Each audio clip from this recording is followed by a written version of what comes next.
C'est ici, en forêt d'Orléans, que le balbuzard pêcheur, un rapace disparu de l'Hexagone depuis plus d'un siècle, se réinstalle peu à peu.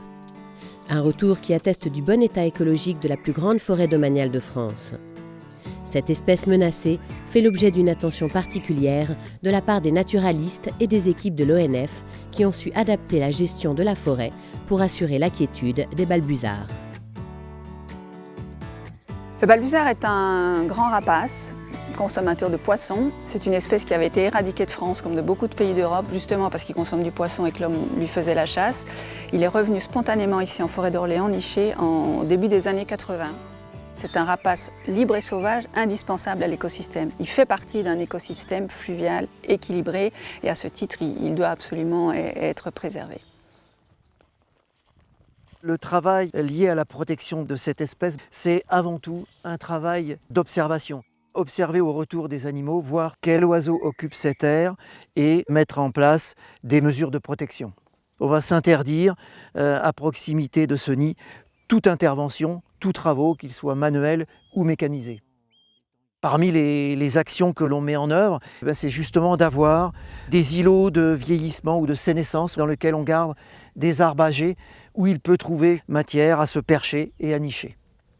L'ONF, quand il s'agit de rapaces forestiers nichant sur les arbres, est évidemment un partenaire incontournable. En plus, on est sur une forêt de production, ça veut dire qu'on coupe des arbres.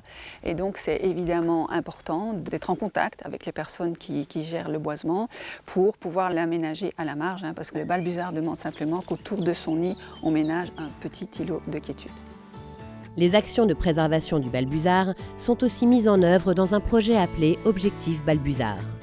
Sont réunis l'ONF et l'association Loiret Nature Environnement, mais aussi la société Réseau de transport d'électricité et la ville d'Orléans.